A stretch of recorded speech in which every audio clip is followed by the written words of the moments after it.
Bonjour à tous, ravi de vous retrouver dans Smart Job pour cette émission de rentrée. Je suis très heureux de vous retrouver. Merci à vous, merci pour votre fidélité. Évidemment, Smart Job, vous allez pouvoir le suivre tout au long de cette saison. On va parler management, on va parler RH, emploi évidemment, avec vos rubriques habituelles. Bien dans son job aujourd'hui, qui veut la peau du télétravail? Non, ce n'est pas un jeu télé, c'est un vrai sujet avec des entreprises qui ont décidé de supprimer, voire de réduire. On en parlera dans quelques instants avec Caroline Diard, elle est professeure associée à TBS Éducation. Elle est notre invitée. Le grand entretien avec la Bible des indépendants. Oui, vous êtes de plus en plus nombreux à vouloir devenir indépendant, de quitter le salariat ou de cumuler les deux d'ailleurs. On en parlera avec Catherine Barbal, l'autrice de ce livre sorti chez Duno. C'est une sériole entrepreneuse et elle donne des conseils extrêmement concrets et pratiques pour ceux qui se lancent. Et on terminera notre émission avec Fenêtre sur l'emploi NAO.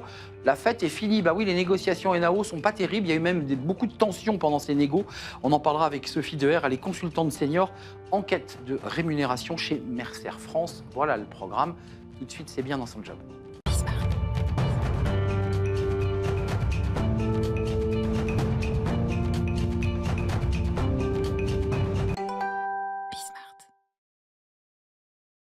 Bien dans son job pour revenir sur un sujet dont on a beaucoup parlé la saison précédente. Évidemment, il était dans l'actualité, le télétravail. Est-ce que le télétravail a du plomb dans l'aile? Je mets quelques guillemets, évidemment. Caroline Diard, merci d'avoir répondu à notre invitation et merci d'être une fidèle de notre émission Smart Job. Vous êtes professeure associée à TBS Éducation et puis vous êtes l'autrice de travaux, d'études autour de ces enjeux du télétravail. Et si on doit résumer, je dirais, votre pensée et l'analyse que vous faites, vous êtes une chercheuse, est-ce qu'on peut dire que le télétravail est en danger? Alors merci Arnaud pour la sollicitation, l'invitation. Alors le télétravail, à proprement parler, n'est pas en danger. C'est le full remote qui l'est. En revanche, on tend plutôt vers une hybridation et une pérennisation en moyenne autour de 2 jours par semaine à domicile, à distance. Alors, vous savez, Arnaud, que le télétravail peut s'effectuer à domicile, mais il peut également s'effectuer en mode nomade ou Oui, dans un tiers-lieu. oui, j'ai vu des également. arrêts, je crois, de la Cour de casse qui bloquent les télétravailleurs à l'étranger. Je crois que c'est plus compliqué. Alors, il y a eu un arrêt, effectivement, concernant le télétravail à l'étranger et surtout l'importance du lieu de travail Oui. quand on est effectivement en télétravail. Il n'est donc pas en danger, mais en tout cas en mutation. Il y a quand même quelques entreprises qui ont fait parler d'elles. La première, c'était Amazon. On se souvient d'une grève à la Société Générale, c'était là juste avant l'été. Des entreprises qui disent, bon, mais il faut quand même revenir dans l'entreprise. Alors effectivement, on a 2 secteurs emblématiques qui sont revenus sur le contenu et les modalités d'organisation de l'hybridation. On a le secteur de la tech d'abord. Alors vous l'avez mentionné, Amazon, effectivement. Alors il n'y a pas que Amazon, hein. Il y a eu également Ubisoft, où également les salariés se sont mis en grève Oui. en début d'année. Et un autre secteur, le secteur des banques. Donc, on a JP Morgan aux États-Unis et on a eu la Société Générale qui a fait effectivement beaucoup de bruit avant l'été. Alors, c'est très curieux parce que ces 2 secteurs, la tech et les banques, ont été les pionniers historiques Bah oui. du télétravail. Est-ce à dire qu'on aurait été trop loin dans le full remote? C'est ce Alors, que pensent en tout cas les patrons de ces banques. alors, effectivement, aux États-Unis, on a été sur du 5 jours par semaine Oui. en dehors de l'entreprise. Donc, à un moment donné, on perçoit des risques et on se dit qu'il faut trouver un juste équilibre et ça me paraît plutôt sain. Côté français, on a été en full remote pendant la crise sanitaire. Bien sûr. Après, les accords d'entreprise qui ont été On signés est revenu en entreprise. sont restés raisonnables. On était sur 2-3 jours à distance. Mais la Société Générale et les salariés s'étaient amusés d'ailleurs à venir en masse dans la tour de la Défense notamment pour prouver à leur employeur qu'en fait, avec ce nouveau système imposé par le PDG, il n'y avait pas de place pour tout le monde. C'était amusant ça. Alors effectivement, c'est extrêmement amusant, c'est plutôt pertinent d'ailleurs de la part des salariés. Alors le jeu, à mon avis, en valait la chandelle. Pourquoi? Parce que on était tout début de l'été. Ça a fait un peu le buzz. La direction a donné son argumentation qui lui appartient, c'est-à-dire harmoniser l'organisation du travail pour tous et resserrer le collectif de travail, ce qui a été en tout cas communiqué. Oui. Alors les salariés, eux, se sont dit, tiens, on va tous revenir, et comme il n'y a pas de place pour tout le monde, il va y avoir blocage. Alors, si on faisait la même chose dans d'autres entreprises aujourd'hui, j'avoue que ce serait le même cas. D'autres entreprises avec lesquelles je travaille dans le cadre de mes recherches le verbalisent très bien. Il n'y a pas de place pour tout le monde. C'est un coût quand même, l'immobilier. Et ça, un coût, vous l'avez travaillé. C'est la deuxième dépense d'une entreprise. Alors, effectivement, dans une entreprise, vous avez quoi? Vous avez votre masse salariale, donc c'est vos ressources humaines, donc c'est le moteur de l'entreprise, très bien. Et ensuite, le deuxième poste, c'est l'immobilier. Alors, il y a des chiffres qui sont les chiffres de l'IDET, qui s'occupe d'environnement de travail. Ouais. Alors, un chiffre simple, c'est à peu près 600 € le mètre carré, et c'est 11 000 € pour un poste de travail et 9 900 € pour un collaborateur. Donc, on a une augmentation en fait du coût immobilier si on occupe l'espace. Alors, l'idée du télétravail a été, depuis très longtemps historiquement, d'être un atout économique. Et parmi les avantages du télétravail, ce qui était mis en avant, c'était une économie du nombre de mètres carrés. Un mot, il nous reste peu de temps, Caroline. 70%, c'est la proportion d'entreprises de plus de 250 salariés pour lesquelles ne pas proposer de télétravail constitue un frein au recrutement. Je voulais terminer sur ça parce qu'il y a à la fois un reflux et en même temps un désir des collaborateurs qui viennent, et des talents, comme on les appelle, qui disent s'il n'y a pas de télétravail, je ne viens pas chez vous. C'est un casse-tête. Alors effectivement, c'est très surprenant et très ambivalent parce que d'un côté, on a une relation managériale qui est réinventée autour de l'autonomie, de la confiance et du contrôle. Et l'employeur veut visiblement davantage contrôler en faisant revenir les personnes sur site. Et ce qui est très paradoxal, c'est que les salariés plébiscitent l'hybridation. Oui. C'est un frein à l'embauche. Ne pas proposer l'hybridation aujourd'hui est un frein à l'embauche parce que c'est un outil d'attractivité et de marque employeur. Donc, remettre en question le télétravail, c'est peut-être aussi, quelque part, se tirer une balle dans le pied. Donc, effectivement, il y a une sorte de ligne de crête sur laquelle les employeurs doivent être vigilants. Il faut trouver un juste équilibre, je pense. Et donc, c'est l'hybridation que vous portez depuis longtemps, d'ailleurs, sur ce plateau, parce que c'est un sujet que vous portez depuis longtemps, et vous avez toujours développé cette thèse de l'hybridation.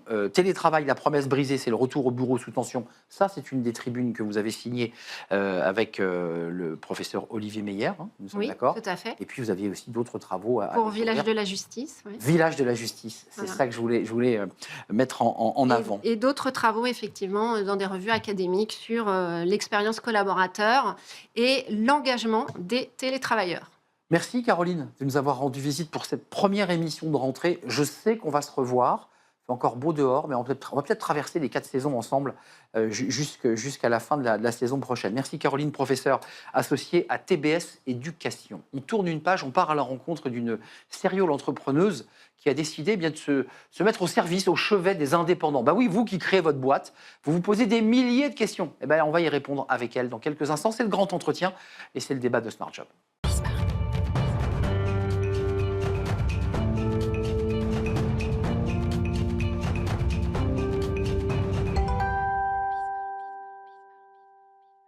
Le cercle RH est un grand entretien aujourd'hui à la rencontre pour cette émission de rentrée, à la rencontre de Catherine Barba. Bonjour Catherine. Bonjour Arnaud. Comment allez-vous? Très bien, et vous? Émission de rentrée pour partir avec vous sur le chemin des indépendants, puis sur votre chemin aussi, sur votre vie, parce que vous avez une vie évidemment absolument incroyable. Et vous sortez ce livre, La Bible des indépendants, se lancer et réussir à son compte chez Duno. Quand j'ai lu ce livre, alors pour tous ceux qui veulent... Ça vous a plu? J'ai trouvé ça formidable, surtout ceux qui aurait envie de se jeter, parce que c'est un peu le plan de l'été, on est sur son transat, on en a marre de son boulot de salarié, et on se dit qu'on va créer sa boîte et on va se mettre à son compte. Alors là, vous nous donnez des clés précises, mais avant tout, j'aimerais que vous nous donniez quelques éléments de votre parcours, parce que vous parlez beaucoup d'énergie, beaucoup de dynamisme, beaucoup de passion, et puis vous dites une petite phrase comme ça, qui vient éclairer le titre, et vous parlez de votre foi. Vous dites, je vous cite, « J'offre mes journées en prière. Si on se connaît, tu le sais. Les bondieuseries, c'est ma came. » Et tout d'un coup, j'ai compris pourquoi vous aviez écrit la Bible. Qu'est-ce qui se passe? Racontez-moi. C'est un clin d'œil, ce titre, en fait. C'est vrai qu'un titre de livre, je ne sais pas moi comment font les autres pour le leur, mais c'est venu assez naturellement.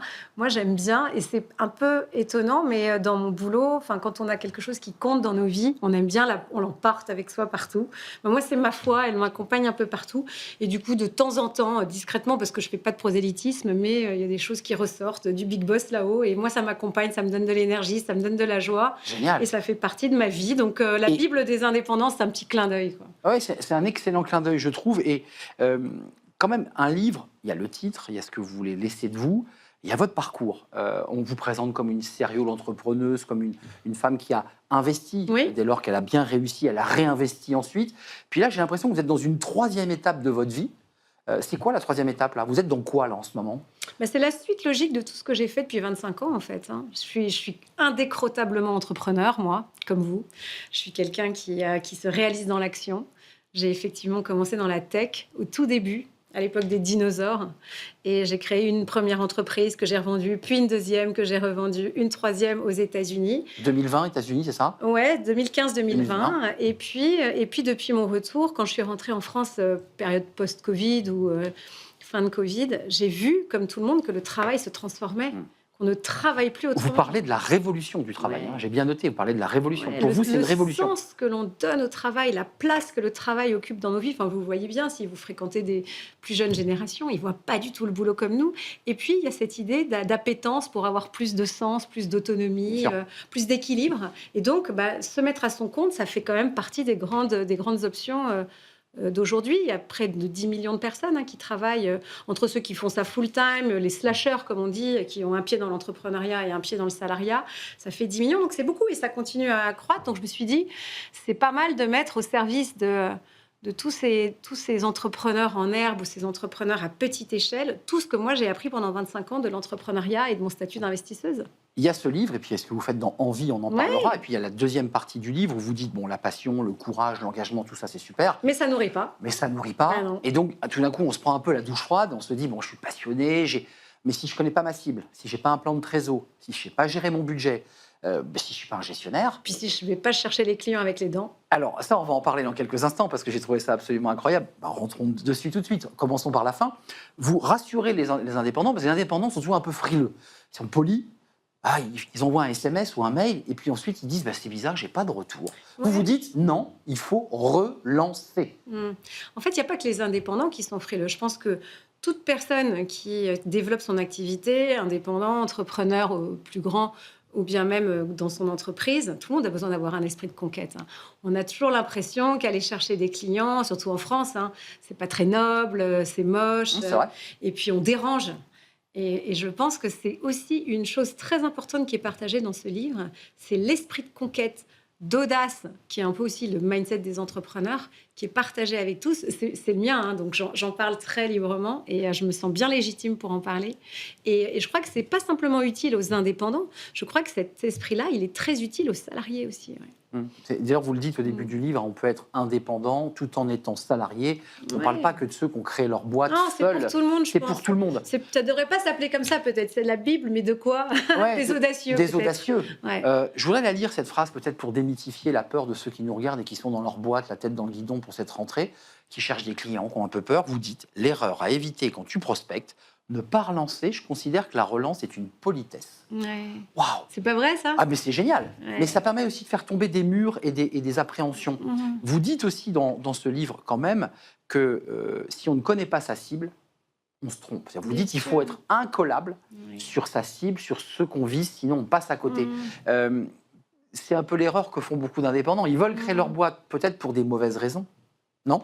Peut-être, en tout cas, il y a toute une méthodologie qui est effectivement celle que je partage chez Envie, ma 4e entreprise, une école pour entreprendre et vendre. École de vente, vous la présentez. Une école de vente, carrément, parce qu'au fond, le plus important, c'est pas tellement de lever de l'argent, des subventions, c'est quand même d'aller chercher des clients. Et donc, tout ce bouquin apprend comment je fais de façon très disciplinée et méthodique pour aller chercher des clients réguliers qui vont faire que je me paye bien, que je me nourris de mon activité que j'adore. Et donc, oui, une des erreurs, ça a l'air d'être assez trivial au fond, mais on se trompe de cible. À qui je vends quelque chose? Ce que je sais bien faire, parce qu'en général, quand on crée à son compte et que ce qu'on vend, c'est son savoir-faire, qu'est-ce que je sais bien faire? Et une fois qu'on en est conscient, c'est à qui je le vends? Et ces gens-là ont-ils de l'argent?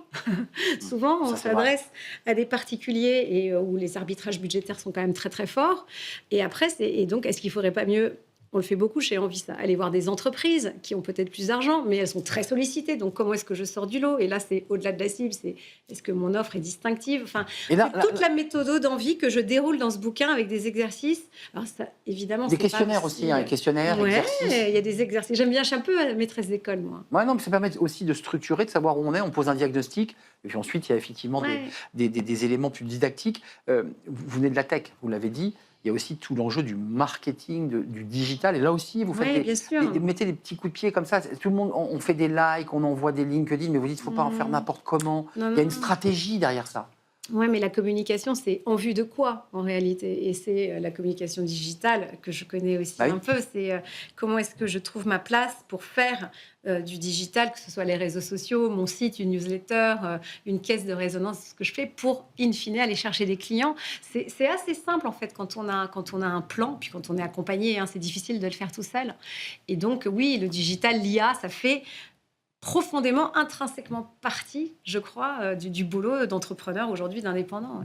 Et il y a quand même le côté indépendant. Alors, juste d'un mot, peut-être que vous allez pouvoir nous éclairer. C'est toujours un peu flou. Alors, vous évoquez la loi Novelli qui a permis d'accélérer l'auto-entrepreneuriat. Oui, qui est partie des indépendants. Mais c'est quoi indépendant entrepreneur? C'est En quoi fait, la différence? c'est vrai Il y a que une différence c'est ou pas? marrant, il y a des débats sur le sujet. Un peu, je trouve. Est-ce qu'on est indépendant ou entrepreneur? Exactement. Bon, pour moi, c'est si je suis mon propre compte de résultat, que ce soit pour me rémunérer moi, ou 10, 20, 100, 50 personnes. En fait, je dépends de moi pour aller chercher du chiffre d'affaires et pour développer mon activité. Donc, j'entreprends ma vie. Donc, un indépendant, on dirait, mais c'est un peu péjoratif, c'est un petit entrepreneur. C'est un tout entrepreneur seul. à sa mesure, À sa finalement. mesure. Et c'est très noble d'entreprendre à sa mesure. C'est très noble. Souvent, moi, les entrepreneurs, on en a un millier chez Envie, ils se considèrent un peu comme des entrepreneurs seconde classe. Vous voyez, ils viennent chez nous, ils disent « Oui, mais moi, je suis On est petits, hein. qu'indépendant. » Et donc, nous, moi, c'est aussi le fait d'avoir été si longtemps dans la tech, c'est je suis là pour leur donner de l'ambition, quoi.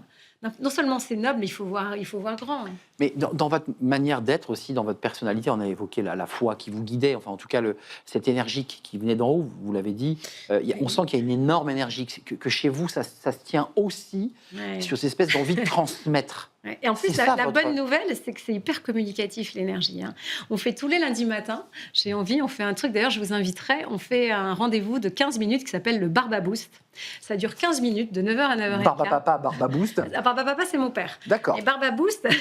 Attention. Non, le Barba Boost, c'est 15 minutes où on demande à la communauté des thèmes. Donc, ça va être, je sais pas, rebondir après un échec, jouer collectif, croire en soi, oser la joie.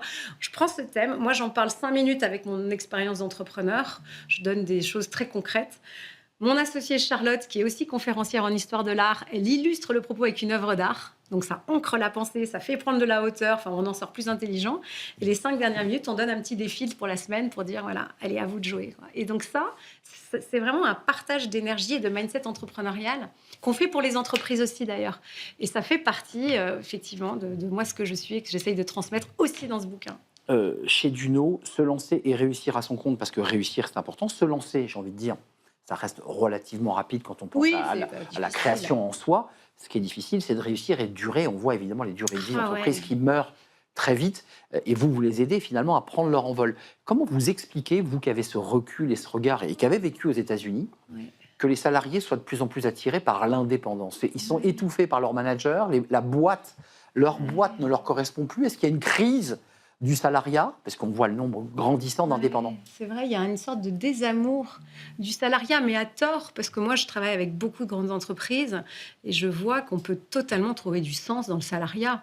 Mais peut-être qu'il y a une sorte de chimère qui, à la faveur du Covid, a fait penser à beaucoup, mais peut-être, mais tout ce que je fais au quotidien, ce pourquoi je m'agite, je me lève le matin, je me stresse. Est-ce qu'il y a du sens derrière tout ça? Et comment je fais pour faire tenir ensemble ce que je suis, ce que je veux être et mon boulot, et puis ce besoin d'autonomie. Il y a peut-être eu un déclencheur, effectivement, à la faveur de des confinements. Du Covid. Et puis, il y a aussi la tension économique qui fait qu'il y a des gens qui aspirent à être à leur compte, mais il y a ceux aussi qui y sont contraints. Et donc, dans tous les cas... Sortie de l'entreprise, pas le choix, je crée ma boîte. Ouais, ça, vous les avez chez Envie? Je crois qu'on dise un mot d'envie, sans E, il faut préciser que je crois que... ENVI. ENVI. Envie. Ça marche comment? Là, ceux qui nous regardent se disent, tiens, elle a une pêche incroyable, Catherine, j'ai envie de rejoindre son réseau. Comment ça marche? Comment j'y adhère? Comment je peux participer à ce réseau? Il faut. Hein. Non, mais c'est à la fois un réseau et une école. C'est-à-dire qu'on peut venir pour rencontrer 1 millier d'indépendants de toute la France, de tous les secteurs qui ont plein de cibles pour partager des bons plans et travailler ensemble, parce que chez Envie, on travaille. Donc il y a Il y a une des network. ateliers, il y a des ateliers, des rendez-vous, l'atelier business rentable où je décortique 3 business tous les mois et tout le monde écoute et je mets le doigt sur ce qui ne va pas, où il y a le pitch des indépendants. On a la chance d'avoir un réseau de 70 mentors qui sont des entrepreneurs très connus.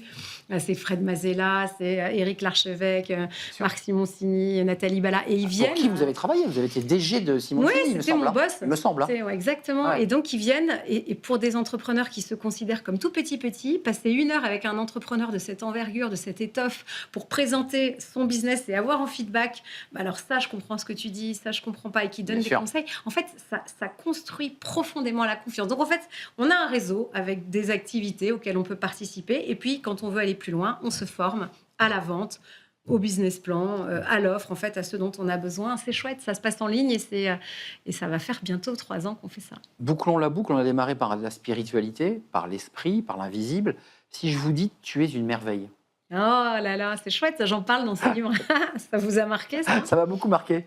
En fait, c'est quelque chose que je partage parce que je me rends compte que de tout, finalement, ce qui fait le succès, alors je vais parler de moi, de mon parcours, mais autour de moi, que ce soit les boîtes dans lesquelles j'ai investi ou les indépendants que j'accompagne, cette dimension de confiance en soi, d'estime de soi, elle est extrêmement importante. Très. Et donc, j'ai un petit module qui s'appelle le coaching confiance et énergie chez Envie. Et donc, j'ai fait quelques vidéos. Et à un moment, je raconte cette histoire. Comment j'étais à l'école, mais vous l'avez lu, donc je vous la redis. J'étais dans une école de filles. Oui. Et il y a une bonne sœur qui nous disait assez souvent, vous êtes des merveilles. Et en fait, ça nous faisait bien marrer parce ça vous boostait. Mais non, mais moi, ça me faisait rire. Je disais, oh, machine, c'est pas une merveille. Alors, et puis moi non plus. Et en fait, c'est drôle parce qu'avec le recul, je me dis, c'est une façon de se dire, tu as du prix, tu as de la valeur, tu es quelqu'un de valeur. Tu es là, tu existes. Et ce que tu fais, ce que tu fais compte. Donc, sois confiant, avance. Et je sais que c'est une phrase que j'ai pas mal répétée à ma fille, qui s'est bien marrée aussi. Vous leur dites pas votre réseau Envie quand vous êtes en ligne avec eux, vous êtes des merveilles. Sûr. Bah oui, bien sûr, je leur raconte tout. Ils savent tout de moi. Avant de nous quitter, ça c'est votre 3e partie de vie. Comment vous la voyez, cette 4e? Vous dites, je vais réinvestir dans l'entreprise, je vais redevenir salarié, je vais repartir, je sais pas moi, en Australie pour inventer un nouveau... C'est bien. En fait, moi, je crois que, je sais pas pour vous et les gens qui nous écoutent, mais je suis pas forcément quelqu'un de visionnaire. En revanche, quand un train passe et que c'est le bon, je sais que je monte dedans. Et donc... dans l'incertitude qui est la nôtre aujourd'hui, bien malin celui qui saura dire je vais faire ça dans 5 ans, puis dans 10 ans. Clair. En revanche, est-ce que j'ai développé les ressources internes et l'entourage pour aller qui fait attraper que des choses. Le jour où quelque chose se présente, je sais que j'aurai la bonne attitude pour faire face. Parce que c'est ça, au fond, dont on a besoin. Qu'on soit salarié ou à son compte. C'est vrai. Merci Catherine. C'est vrai que c'est très communicatif, votre énergie. Merci. Catherine Barba, la Bible des indépendants, se lancer et réussir à son compte. À son compte, c'est un vieux mot qu'on utilisait dans les années 80. J'aime bien, moi. Il s'est mis à son compte. Il travaille à son compte. C'est l'artisan plombier. Ouais, c'est très intéressant cette expression. Édition Duno, Catherine Barba et cette énergie communicative. Merci Catherine de nous avoir rendu visite. Merci. Et puis bon vent à Envie, à toutes vos envies d'ailleurs pour faire un vilain jeu de mots. Merci à vous. On tourne une page, fenêtre sur l'emploi. Là, on revient à un sujet, justement, tiens, l'argent, le budget, les négos de salaire. Ça s'est passé comment, les NAO? Pas terrible, on en parle.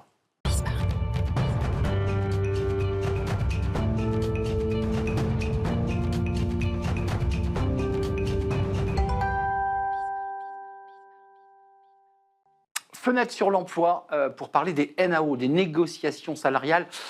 Ça a été compliqué, on va en parler tout de suite avec Sophie Deher, consultante senior en quête de rémunération chez Mercer France. Merci Sophie de nous rendre visite pour cette première émission, parce que c'est vrai que les nuages viennent un peu assombrir le paysage, et les négos salariales ne se sont pas très bien passées. Il y a eu un climat, on peut le dire, tendu quand même dans ces négos.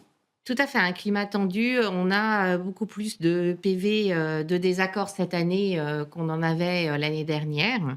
Et la première raison, c'est les niveaux des budgets qui sont historiquement bas, historiquement serrés, puisqu'on atterrit à 2,5% d'augmentation cette année. 4% en 2024. Et 4,95% en 2023. Donc là, on a une chute libre. Lié principalement à la baisse de l'inflation, hein, stabilisation et la baisse de l'inflation, parce que les niveaux de Oui. 4 ou 4,95, c'était des niveaux historiquement hauts également. Oui, qui rattrapait d'ailleurs, rappelons-le, qui ne rattrapait pas le niveau de l'inflation. Hein. Exactement, qui était en dessous du niveau d'inflation, alors que cette année, 2,5, on est sur une inflation d'1,5, donc on est 1 point au-dessus de l'inflation. 21%, donc ça c'est le climat de négociation plus tendu, c'était que 18% de PV de désaccord, on est passé à 21%. Juste un mot un peu technique, mais un PV de désaccord, c'est-à-dire qu'on ne s'est pas mis d'accord sur la négociation salariale, la NAO se négocie avec les partenaires sociaux, qui décide à la fin? Donc c'est l'entreprise qui décide de façon unilatérale, qui stoppe les négociations, et donc il y a un PV de désaccord qui est signé. Donc ça montre quand même que le climat social est tendu et reste tendu également pour les négociations à venir. Alors, l'entreprise, évidemment, veut garder ses talents et veut continuer à recruter, même si, évidemment, la crise est en train de passer par là. Quels sont ses leviers d'action potentiels lorsqu'elle dit à ses salariés, vous n'aurez que 2,5, voire moins, puisque certaines entreprises, faut-il le préciser, ont décidé de ne pas augmenter du tout les salaires? Alors, on a un retour sur les gels des salaires pour à peu près 7% d'entreprises, chose qu'on n'avait pas vue depuis 3 ans. Donc ça, c'est un fait marquant de cette année. Après, sur les talents, l'idée, c'est de la sélectivité. C'est-à-dire qu'on ne donne pas à tous et on donne aux meilleurs pour vraiment retenir les talents dans l'entreprise. Il y a d'autres outils, je dirais les avantages extra-salariaux, parce que c'est peut-être des éléments de compensation, parce qu'il faut quand même préciser qu'il y a une négociation avec le CSE, puis il y a aussi des négociations qui se font avec le manager. Alors, il y a des éléments non financiers, ou en tout cas qui ne rentrent pas dans le budget global des NAO, comme la participation plus importante au transport en commun. On a également des initiatives sur l'équité homme-femme. On va avoir aussi la mutuelle, la participation aux frais de mutuelle, parce que ça commence à devenir lourd aussi Très également important. sur les budgets des salariés. Donc la mutuelle est un élément levier, parce qu'on voit évidemment des augmentations de mutuelles. C'est un avantage quand même conséquent lorsque la mutuelle est prise en charge à 100%. Exactement. Donc, elle est très rarement prise en charge à 100%. C'est vrai. Mais ils prennent une participation plus importante. On avait tendance à avoir 50%. C'était la loi. On monte un peu plus en fonction des négociations. Quelques mots quand même sur... On évoque 2025 et effectivement, on voit un climat à la fois politique, géopolitique et économique qui est un peu sombre. Est-ce que vous avez déjà des perspectives, une visibilité sur 2026? Est-ce qu'on est parti? On nous annonce 3 ans, 2025, 2026, 2027. Est-ce que vous avez à peu près ces prédictions-là? Alors, chez Mercer, on a fait une étude fin juillet pour avoir un peu de perspective sur 2026. Et aujourd'hui, le budget serait à peu près équivalent à celui de 2025. Donc, on se situe entre 2,5 et 2,7, sachant que les entreprises réfléchissent aussi, n'ont pas encore de visibilité sur ce que va leur coûter la directive européenne sur la transparence des rémunérations, parce qu'il va falloir... Elle arrive, hein? Oui, parce qu'il va falloir aligner certains salaires qui sont en décrochage suite à l'analyse. Donc, il y a aussi cette partie-là. Donc, ils sont prudents. Et puis, ils attendent aussi, il y a de l'attentisme par rapport à la stabilité politique. Bien sûr. Et de savoir à quelle sauce ils vont être mangés. Pour la première fois de 2021, rappelons-le une nouvelle fois, pas d'augmentation ou des augmentations générales qui n'ont jamais été aussi basses. 0,2 versus 1%. Je parle des augmentations générales, 1% en 24. Effectivement. C'est très bas. On a deux augmentations. On a les augmentations générales et les augmentations individuelles. Sur les augmentations générales, on a rarement vu aussi bas, parce qu'on est à 0,2. Et en fait, elles sont dédiées exclusivement aux non-cadres. Aux non-cadres, eh bien sûr. Merci Sophie Deher d'être venue nous éclairer sur ce paysage, on peut le dire, qui n'est pas des plus simples. Vous qui observez l'évolution des rémunérations, des salaires et puis évidemment de tous les outils extra-salariaux. Merci Sophie Deher, consultante senior en quête de rémunération chez Mercer France, avec des études à découvrir sur votre site Mercer. Merci de nous avoir rendu visite. Merci à vous, merci à Nicolas Juchat et à toute l'équipe qui m'a accompagné pour ce premier numéro. Je serai là, évidemment. Merci pour votre fidélité. Merci à vous et merci pour vos messages. Je vous dis à très bientôt. Bye bye.